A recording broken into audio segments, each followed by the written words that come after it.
Assalamualaikum warahmatullahi wabarakatuh. Innal hamdalillah nahmaduhu wa nasta'inuhu wa nastaghfiruh wa na'udzu billahi min shururi anfusina wa min sayyiati a'malina. May yahdihillahu fala mudilla lahu wa may yudlil fala hadiya lahu. Rabbi shrah li sadri wa yassir li amri wa hlul 'uqdatam min lisani yafqahu qawli. Allahumma 'allimna ma yanfa'una wanfa'na bima 'allamtana. Allahumma faqihna fid din wa 'allimna at-ta'wil wa zidna 'ilman ya rabbal alamin. Subhanaka la 'ilma lana illa ma 'allamtana innaka antal alimul hakim.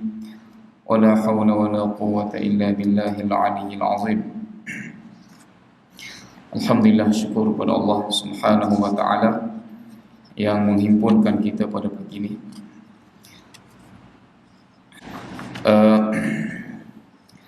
Jadi dalam perbincangan yang lepas kita berada pada tajuk sujud tilawah. Berada pada tajuk sujud tilawah. Dan tajuk ni agak panjang. Imam Nawawi kemukakan perbincangan di sini. Tapi saya tidak nak lanjutkan lagi berkenaan sujud tilawah ni. Sebab perbincangan selanjutnya itu berkait dengan hukum hakam, berkait dengan fiqh, berkait dengan fiqh dalam bab sujud tilawah. Adapun berkait dengan adab dan fadilat sujud tilawah, kita telah sebutkan sebelum ni, iaitu sujud ini dilakukan untuk syukur pada Allah Subhanahu wa taala di atas nikmat taat kepadanya, dan untuk mengingkari perangai syaitan yang derhaka dan ingkar pada perintah Allah Subhanahu wa taala. Jadi setiap kali kita sujud, kita melambangkan, kita menzahirkan pertentangan kita, permusuhan kita dengan iblis, syaitan yang amat suka jika kita juga menjadi orang yang ingkar dan derhaka kepada Allah Subhanahu wa taala seperti mereka.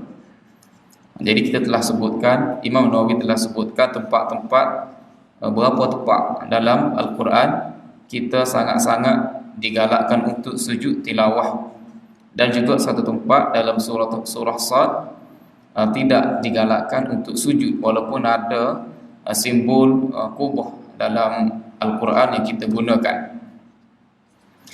Jadi hari ini saya nak terus kepada tajuk yang terakhir dalam bab yang ke-6 ni. Bab yang paling panjang, itu adab khatam Al-Quran dan isu yang berkaitan dengannya. Adab khatam Al-Quran dan isu berkaitan dengannya. Jadi setelah kita mengetahui adab-adab yang lain dan kita telah membaca Al-Quran, sama ada baca sendirian sebagai di luar salat ataupun baca di dalam salat. Cuma yang dibincangkan di sini berkenaan dengan bacaan di luar sembahyang, khatam Al-Quran. Jadi bagaimana cara dan apa panduan daripada Nabi sallallahu alaihi wasallam ataupun amalan-amalan daripada salaf berkenaan dengan khatam Al-Quran, berkenaan khatam Al-Quran ini, supaya kita dapat jadikan panduan dan kita berada di atas jalan yang jelas, tidak meraba-raba, tidak ikut-ikutan, tidak terpengaruh dengan cara-cara yang tidak ada asasnya daripada Nabi sallallahu alaihi wasallam. Berkenaan dengan khatam Al-Quran ini, sebenarnya banyak juga perkara-perkara yang yang merupakan aksesori lah. Benda tu tidak ada, tidak pernah pun disebutkan kaifiatnya begitu begini, tetapi akhir-akhir ini kita dapat tengok bila sahaja ada program khatam Al-Quran ataupun majlis khatam Al-Quran, rupanya dia ada tertib dia. dia ada kaifiat dia. Dan ada pula buku-buku panduan untuk masyarakat ikuti jika nak buat khatam Al-Quran. Jadi kita nak tengok sama ada perkara tersebut berasas ataupun sebaliknya. Jadi terdapat beberapa permasalahan. Yang pertama, waktu, berkenaan waktu khatam Al-Quran. Seperti yang telah dinyatakan, sunat khatam Al-Quran dalam salat bagi seseorang yang membacanya sendirian. Bagi seseorang yang membacanya sendirian, maknanya dibaca Al-Quran daripada awal Al-Quran, daripada Fatihah sehinggalah akhir surah. Jadi bila dia nak khatam, mengikut Imam Nawawi, sunat untuk dia khatam, dia sudahkan bacaannya dalam salat. Sebab baca Al-Quran dalam sembahyang adalah waktu yang paling afdal, waktu yang paling mulia. Ikutlah solat apa-apa sekalipun. Cuma dikhususkan di sini dilakukan dalam solat sunat subuh 2 rakaat. Dilakukan dalam solat sunat subuh 2 rakaat. Sebab ayat terakhir, surah terakhir dalam dalam Al-Quran, surah yang pendek, surah An-Nas. Jadi kenapa Imam Nawawi tidak sebut dalam salat subuh, dia sebut dalam salat sunat subuh? Sebab dalam salat subuh kita disunatkan untuk membaca surah yang panjang. Jadi kalau kita baca surah An-Nas, tak kenalah dengan sunnah Nabi sallallahu alaihi wasallam. Tidak menepati sunnah Nabi sallallahu alaihi wasallam. Salat subuh disunatkan untuk baca ayat-ayat yang panjang. Jadi sebab tu dia kata dilakukan dalam salat sunat subuh 2 rakaat. Jadi contoh, rakaat pertama kita baca surah Al-Falaq, rakaat kedua kita baca surah An-Nas. Itu di mana ayat-ayat sebelum tu, ayat-ayat lain sebelum tu, surah-surah lain sebelum tu kita baca dalam keadaan luar sembahyang, ikutlah di mana-mana sahaja. Cuma yang akhirnya kita sudahi dalam sembahyang. Atau solat sunat maghrib 2 rakaat. Atau solat sunat maghrib 2 rakaat. Solat sunat sebelum maghrib. Solat sunat sebelum maghrib. Solat sunat sebelum maghrib ni ada khilaf lah. Ada yang kata ada, ada yang kata tidak ada. Cuma dalam mazhab Syafi'i dia kata ada. Tak apalah. Jadi sebab tu Imam Nawawi sebut dalam solat sunat maghrib. Namun solat sunat subuh 2 rakaat lebih utama. Namun solat sunat subuh 2 rakaat lebih utama, yakni lebih utama dibaca ayat terakhir pada waktu tersebut. Sunat baginya menghabiskan sekali khatam dalam satu pusingan pada awal siang, dan sekali lagi khatam dalam satu pusingan pada awal malam. Sebagai contoh, dia baca Al-Quran dalam tempoh 7 hari, seminggu sekali dia khatam. Jadi kali pertama disunatkan untuk dia khatam pada awal siang, yakni dalam solat sunat subuh. Kali yang kedua pada awal malam, yakni dalam solat sunat maghrib. Dan kali yang ketiga ulang baliklah, berulang-ulang seumpama tu. Ini waktu.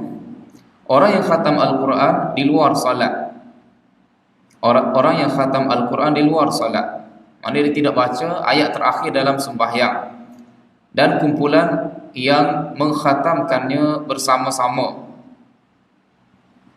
Sunat menjadikan khatam Al-Quran pada awal siang dan awal malam seperti yang dinyatakan tadi, yakni selepas salat subuh dia baca ayat terakhir daripada Al-Quran ataupun selepas salat maghrib. Namun waktu awal siang adalah lebih utama di sisi sebahagian ulama. Cumanya tidak dinyatakan apa-apa hadis di sini sebagai panduan kepada kita dari segi waktu khatam Al-Quran. Dari segi waktu tidak dinyatakan apa-apa hadis ataupun ayat Al-Quran yang menyabitkan amalan seumpama ni. Tak apa, kita akan bincang selepas ni secara keseluruhan. Kita baca dulu yang kedua. Yang kedua, permasalahan yang kedua, sunat berpuasa. Maknanya pada hari dia nak khatam, Imam Nawawi kata sunat untuk dia berpuasa. Sunat baginya berpuasa pada hari dia mengkhatamkan Al-Quran, kecuali apabila bertembung dengan hari yang dilarang syarak untuk berpuasa. Pada hari dilarang syarak untuk berpuasa. Sebagai contoh, dia nak khatam pada hari 30 Syaban, keesokannya 1 Ramadan. Hari 30 Syaban dilarang untuk kita berpuasa, untuk membezakan, biar nampak perbezaan antara Ramadan dengan bulan sebelumnya. Jadi kalau dia nak khatam hari tersebut, maka tidak disunat, tidak boleh berpuasa pada hari tersebut. Tapi kalau hari lain, mengikut Imam Nawawi, sunat. Ibnu Abi Dawud meriwayatkan dengan sanad yang sahih dari bahawa Talhah bin Musarrif, Habib bin Abu Thabit dan Al-Musayyab bin Rafi' adalah tabi'in Kufah radhiyallahu anhum. Ini semua ni tabi'in. Talhah, Habib dan Al-Musayyab, semua ni tabi'in. Mereka berpuasa pada hari mereka mengkhatamkan Al-Quran. Mengkhatamkan Al-Quran. Jadi amalan yang kedua ni juga, berpuasa sesuai dengan hari nak khatam Al-Quran.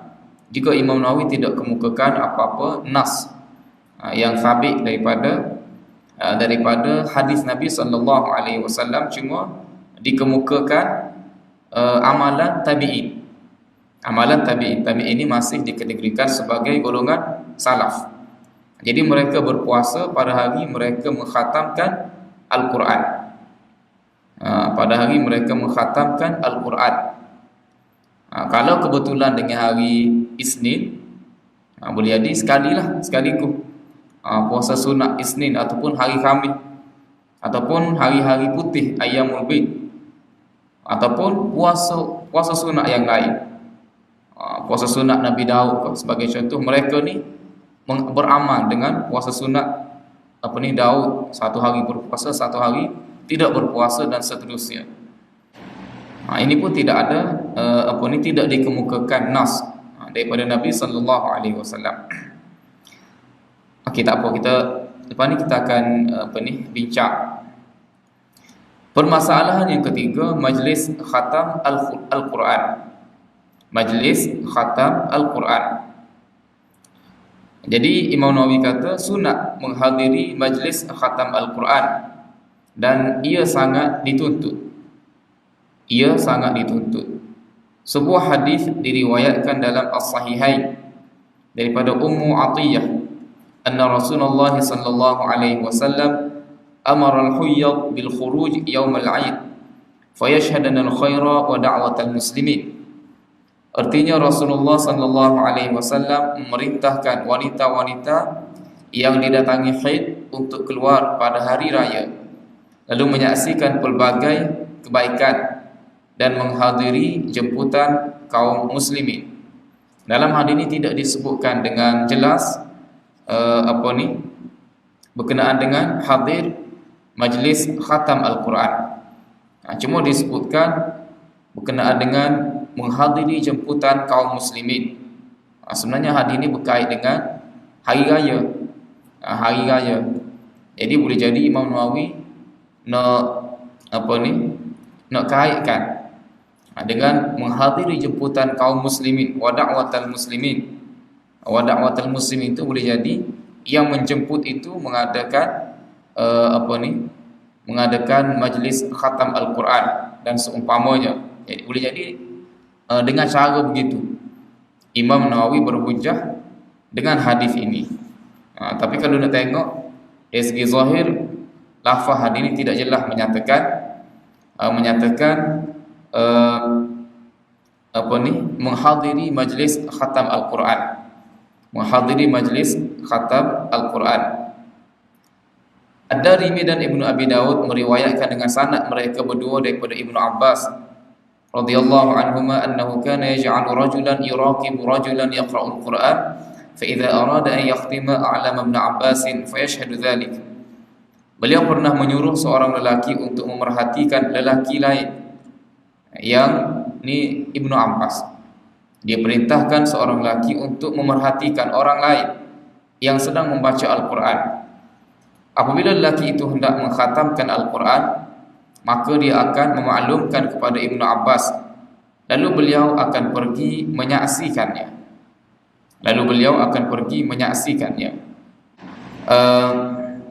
Ibnu Abi Daud meriwayatkan sebuah hadis dengan dua sanad yang sahih daripada Qatadah, seorang tabi'in yang agung serta murid kepada Anas radhiyallahu anhu. Beliau berkata, "Kana Anas bin Malik radhiyallahu anhu idza khatama al-Quran jama'a ahlahu wa da'a."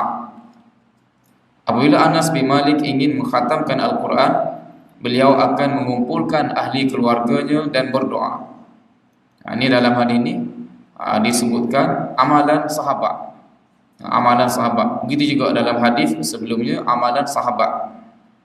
Cuma dalam hadis Anas ni ada satu amalan, itu berdoa. Selain berkumpul untuk khatam Al-Quran, Anas ambil peluang untuk berdoa. Begitu juga hadis yang seterusnya, Mujahid dan Abdah bin Abu Lubabah telah diutuskan kepadaku dan mereka telah diutuskan, dan mereka berdua berkata, sesungguhnya kami diutuskan kepadamu kerana kami ingin mengkhatamkan Al-Quran. Doa benar-benar mustajab ketika khatam Al-Quran. Yakni Mujahid dan Abdah diutuskan kepada Al-Hakam bin Utaibah, seorang tabi'in, di mana mereka berdua nak menyertai majlis khatam Al-Quran dan nak supaya dapat berdoa dalam majlis yang sama. Dalam satu hadis yang lain, innar rahmah tanzilu 'inda khatimatil Quran. Sesungguhnya rahmat turun ketika khatam Al-Quran. Dalam hadis lain pula, kanu yajtami'una 'inda khatmil Quran yaqulun tanzilur rahmah. Mereka berkumpul ketika khatam Al-Quran dan berkata rahmat sedang turun. Lepas tu permasalahan yang keempat berkenaan dengan khatam Al-Quran ni, iaitu doa khatam Al-Quran. Doa macam mana yang kita nak baca ketika kita khatam Al-Quran. Jadi sunat berdoa selepas khatam Al-Quran, dan sememangnya sangat digalakkan berdasarkan keterangan yang kami telah nyatakan dalam permasalahan sebelum ini, yakni dalam hadis-hadis, dalam riwayat-riwayat cerita-cerita berkenaan dengan tabi'in dan sahabat Nabi radhiyallahu anhu. Mereka berdoa. Jadi amalan mereka menjadi hujjah, menjadi sandaran kepada galakan berdoa semasa khatam Al-Quran. Semasa khatam Al-Quran. Jadi Imam Nawawi kemukakan doa-doa yang panjang juga. Ada beberapa bentuk doa yang dikemukakan di sini.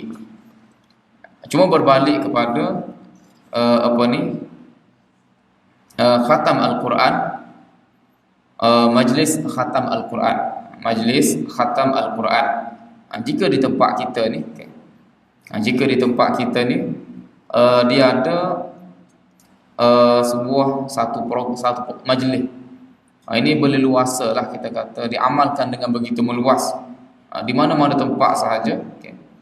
Bila nak khatam Al-Quran, dipanggil jemaah yang ramai berkumpul di masjid, disediakan tempat yang istimewa, disiapkan pentas di masjid. Kadang-kadang diletak ke pentas tu ada di hadapan mimbar, sehingga setiap kali kita nak pergi solat fardu, kita akan berikan tumpuan kepada pentas yang disediakan untuk majlis khatam besarlah. Dipersiapkan makanan dan seumpamanya. Lepas tu bila nak mula majlis, dalam majlis tersebut ada kaifiat dia.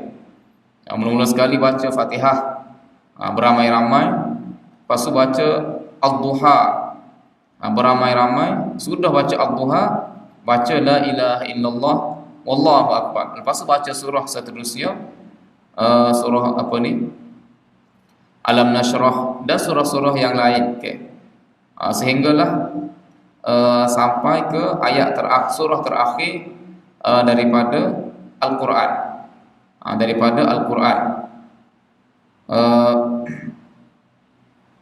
Jadi mula-mula sekali baca Fatihah, lepas tu baca surah Ad-Duha, dan di akhir tu lepas habis surah An-Nas, baca sekali lagi surah Fatihah beramai-ramai, lepas tu baca surah Al-Baqarah ayat 1 sampai 5, lepas tu baca doa khatam Al-Quran. Ni yang agak ringkas lah. Setengah-setengah tu ada lagi yang lebih panjang. Jadi biasa bila kita sebut majlis khatam Al-Quran, biasa begitulah yang tergambar dalam fikiran kita.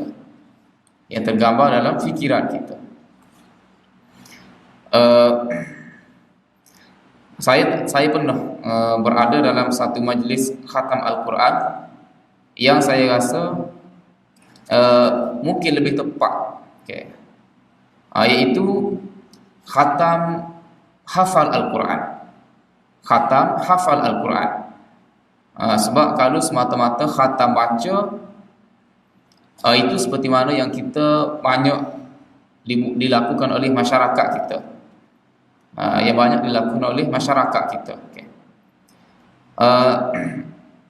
Khatam hafal ni maksudnya bila pelajar tu selesai menghafal Al-Quran dan dia buat syahadah. Syahadah ni baca 30 juzuk dalam tempoh yang singkat.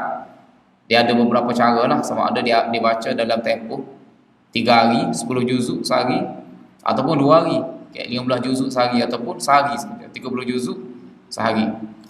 Jadi bila selesai pelajar tu buat syahadah, maka semua pelajar satu madrasah dihimpunkan di masjid,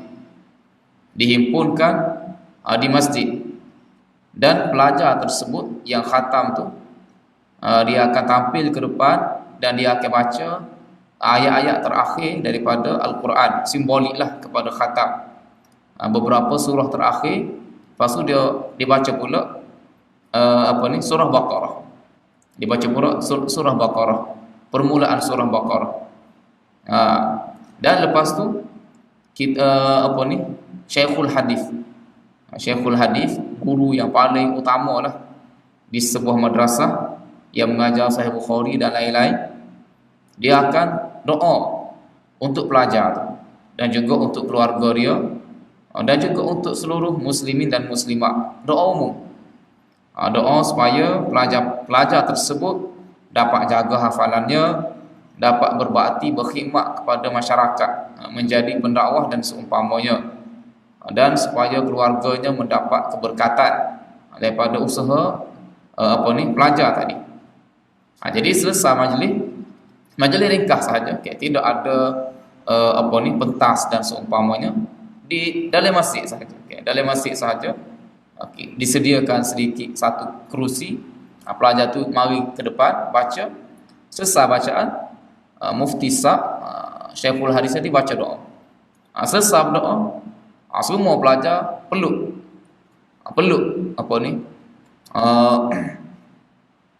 pelajar yang hafiz ni, yang khatam Al-Quran ni. Jadi itu satu amalan yang saya pernah tengoklah di luar. Ni cara kita nak memuliakan orang yang khatam Al-Quran. Ni khatam sungguh, puas hatilah kita kata, sebab bertahun-tahun dia bergelumang, dia bertungkus lumus untuk mengingati keseluruhan Al-Quran. Bila selesai, kita buat satu majlis khusus, diberikan sijil dan seumpamanya lah, selesai daripada majlis tersebut. Jadi itu yang saya pernah tengok di luar. Memang kita berasa sangat apa ni, sangat gembira, sangat teruja masuk majlis tersebut. Sangat teruja masuk majlis tersebut walaupun ringkas, sekejap saja. Biasa dibuat selepas asar, ambil masa sekitar 15 minit, 15 minit sahaja. Tapi bila pelajar tu didoakan oleh seorang ulama, dan disaksikan oleh ratusan sahabat-sahabatnya yang lain. Jadi kita rasa satu majlis yang istimewa, satu majlis khatam Al-Quran yang betul-betul memberikan kesan kepada pelajar itu sendiri dan juga orang lain yang tengok pelajar itu khatam Al-Quran, menaikkan semangat. Pelajar-pelajar yang sedang menghafal, yang belum tamat lagi hafalannya, dia rasa berkobar-kobar nak tamat, nak duduk depan, baca beberapa surah terakhir dan surah Al-Baqarah, lepas tu mendapat doa Syekhul Hadis, ulama yang besar. Ulama besar turun untuk mendoakan pelajar tersebut. Itu saya rasa majlis yang agak istimewa lah, yang pengalaman saya lah pernah lalui. Lepas tu berkenaan dengan beberapa perkara saat ni, beberapa perkara masalah waktu, sunat berpuasa. Ini sebenarnya tidak ada satu nas yang jelas, satu dalil yang jelas daripada Nabi sallallahu alaihi wasallam berkenaan dengan waktu khatam Al-Quran. Tidak ada satu nas Nabi sallallahu alaihi wasallam suruh kita khususkan waktu untuk kita khatam,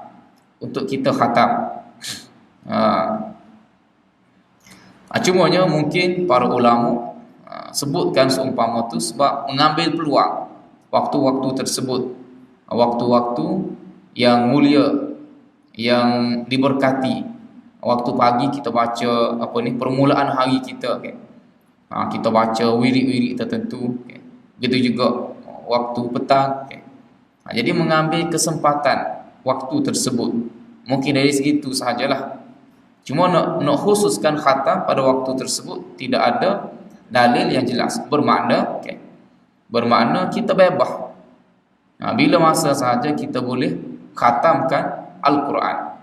Kita boleh khatamkan Al-Quran. Kita tidak perlu terikat dengan waktu-waktu yang disebutkan ini, dan tidak perlu terikat dengan keadaan-keadaan tertentu dalam sembahyang dan seumpamanya. Cuma kalau boleh buat dalam sembahyang, memanglah itu lebih mulia lagi. Itu lebih mulia lagi dari segi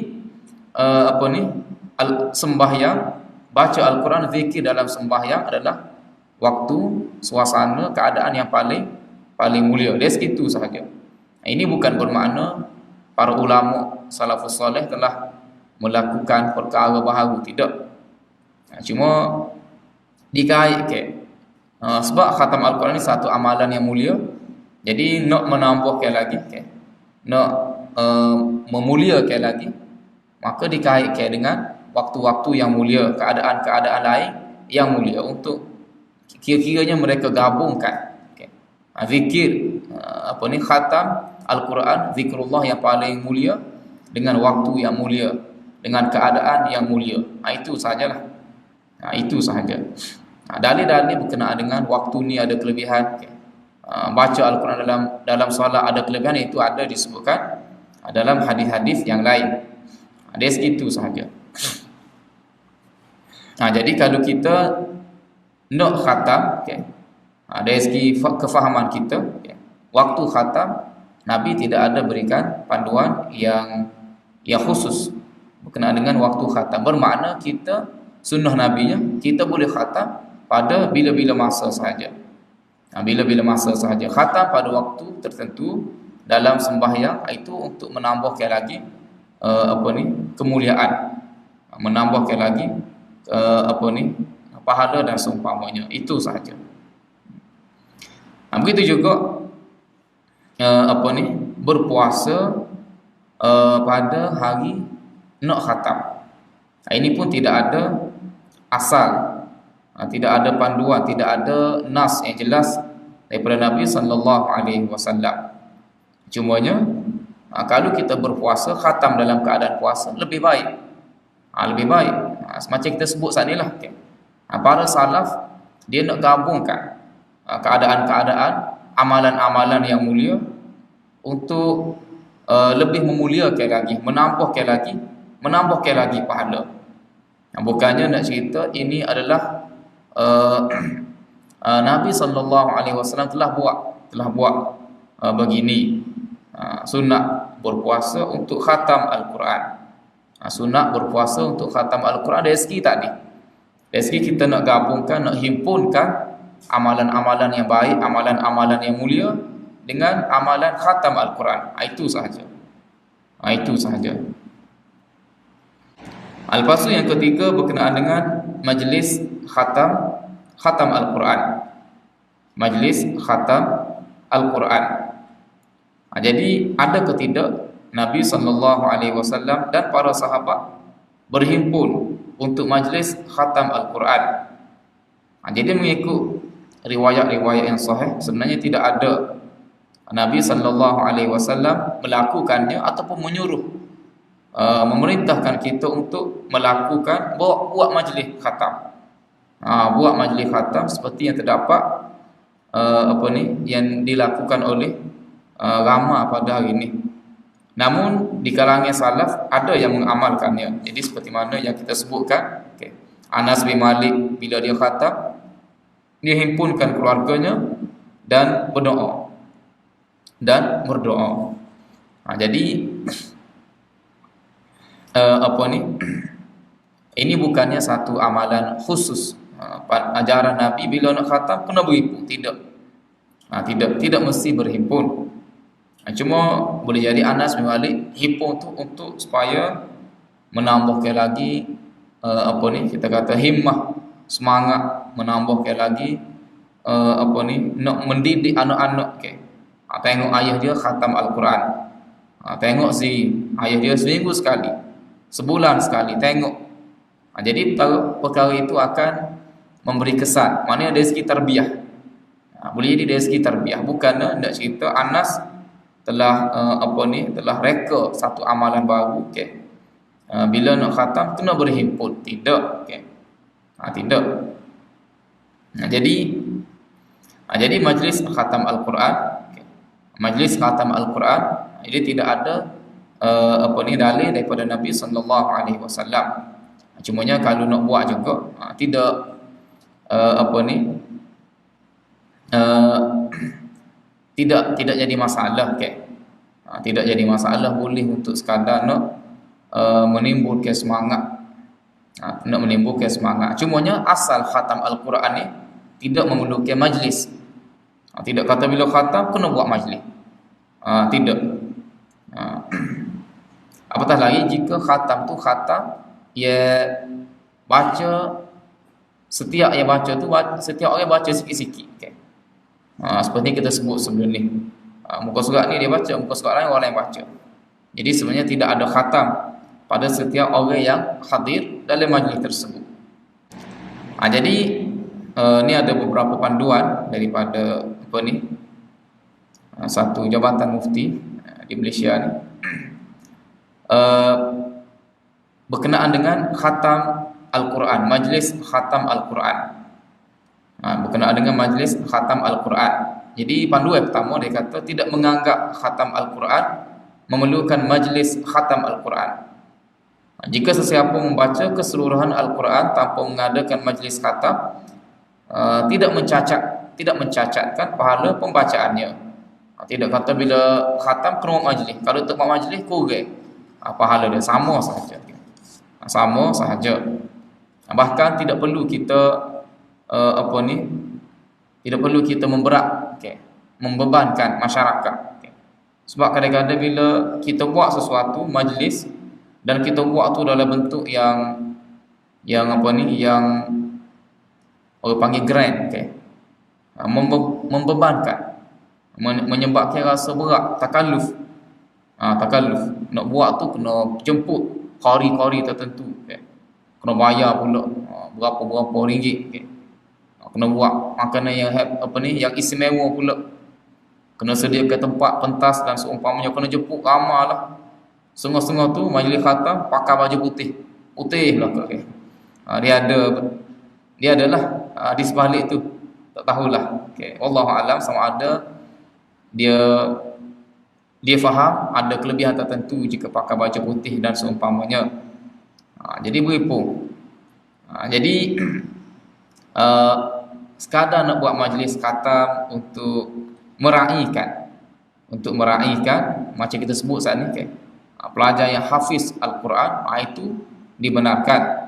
Tetapi memahami khatam Al-Quran mesti dibuat majlis. Dibuat majlis. Itu satu perkara yang tidak tepat. Lepas tu tidak ada penetapan waktu. Yang kedua, tidak ada penetapan waktu. Kaifiyat, wirid dan doa khusus. Tidak ada doa khusus. Jadi doa yang disebutkan oleh Imam Nawawi sini, ini doa yang mungkin memudahkan kita, masyarakat awam, untuk kita baca. Tapi ini bukannya doa yang Nabi SAW ajarkan. Dalam bab doa kita bebas nak minta apa sahaja, okay? Dalam bahasa Melayu pun tak apa, okay? Tidak mesti kena bahasa Arab seperti yang disebutkan di sini. Panjanglah doa Imam Nawawi ni. Jadi tidak ada penetapan waktu, okay? Kaifiyat kita sebut kata ni, okay? Dan doa khusus. Lepas tu tidak semestinya disediakan makanan dan perhiasan tertentu, dan tidak ada fadilah khusus. Tidak ada fadilah memberikan makanan, menyediakan makanan untuk majlis khatam Al-Quran. Tak ada, okay? Tak ada fadilah khusus bagaimana menyediakan makanan untuk orang yang berbuka puasa. Tu ada. Ni tak ada, okay? Sama jugalah dengan buat hidangan, buat makanan, buat jamuan untuk Maulidur Rasul. Tak ada apa-apa kelebihan. Tapi jika disediakan untuk makan apa semua, itu tidak jadi masalah. Perhimpunan tersebut hanyalah bertujuan menggalakkan bacaan Al-Quran. Itu tujuannya, bukannya untuk menunjuk-nunjuk dan untuk menyatakan kita telah mencapai kemuncak tahap yang tertinggi dalam bacaan Al-Quran. Padahal itu perkara biasa sahaja. Itu perkara biasa sahaja. Mungkinlah memanglah setengah-setengah orang yang mengalami kesukaran untuk belajar Al-Quran, bila khatam tu dia rasa sangat gembira. Jadi nak buat majlis-majlis khatam dan seumpamanya. Tapi sepatutnya dia kena ingat, okay? Hak Al-Quran ke atas dirinya masih belum sempurna lagi. Sebab hak yang paling besar bukan sekadar baca, lebih lagi daripada tu nak tadabbur dan nak beramal dengan Al-Quran. Jadi sebenarnya khatam bacaan ni perkara yang sepatutnya menjadi kebiasaan kita. Sepatutnya menjadi amalan biasa kita. Bukannya perkara luar biasa yang memerlukan kita buat satu majlis yang luar biasa. Bermakna kalau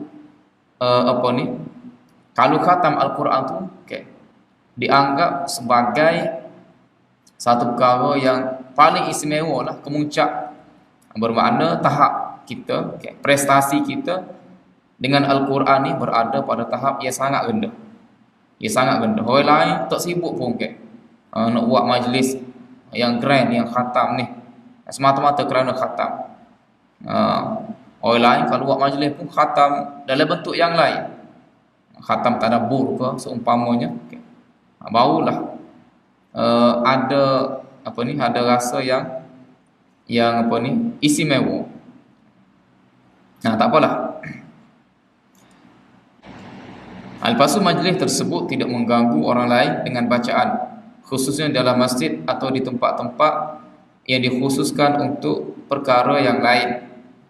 Jadi kalau majlis khatam Al-Quran di masjid dan seumpamanya, pastikan tidak mengganggu, tidak menyebabkan tumpuan orang yang mari semaya itu kepada pentas yang disediakan, kepada pentas yang disediakan, seolah-olah majlis khatam Al-Quran itu besar, melebihi perkara-perkara yang lain. Setengah masjid ada buat seumpamanya ini, dia pasai petah di hadapan dipanggil mihrab, mihrab masjid. Jadi sepatutnya saf pertama ni untuk orang semaya, saf kedua, saf ketiga, jadi anjak ke belakang, anjak ke belakang. Sejadah imam berada pada saf yang ketiga. Biasa sejadah imam berada di mihrab, terpaksa anjak ke belakang. Jemaah pun anjak ke belakang. Jadi bila semaya kita pun tertanya-tanya, ni siapa pula nak nikah ni? Sebab dia letak pelami siap dengan dengan telur tu, telur dia letak, yang puluknya macam-macam lah, macam-macam. Jadi benda-benda seumpama ni tidak perlu dibebankan diri untuk diamalkan, untuk dibuat. Ini banyak perkara yang takalluf lah, takalluf. Lepas tu terakhir sekali berkenaan dengan khatam Al-Quran ni, memulakan bacaan baru. Bila dia selesai khatam Al-Quran, sunat baginya memulakan bacaan baru selepas itu. Mana serentak. Habis saja An-Nas, dia kena sambung selalu dengan Al-Baqarah. Sebab tu kalau dalam khatam bacaan dalam tarawih, biasanya imam bila dia habis baca surah An-Nas, dia pusing balik dengan surah Baqarah. Simbolik kepada Al-Quran ni dia berpusing, bukannya berhenti sudah situ. Dia tak ada tempat berhenti. Mungkin dia tidak berhenti baca Al-Quran ni. Sepatutnya dia pusing semua. Dia berpusing-pusing semua. Jadi itulah panduan berkenaan dengan khatam Al-Quran. Jadi kalau ni mudah saja, mudah sangat. Tidak perlu kita terbeban dengan protokol-protokol yang dianjurkan, yang ditetapkan oleh pihak-pihak tertentu. Lepas tu kita ada lagi dua bab, dan banyak perkara dalam dua bab ini pun sebenarnya telah disebut oleh Imam Nawawi dalam bab-bab yang sebelumnya. InsyaAllah kita akan sambung kemudian. Wa akhiru da'wana alhamdulillah.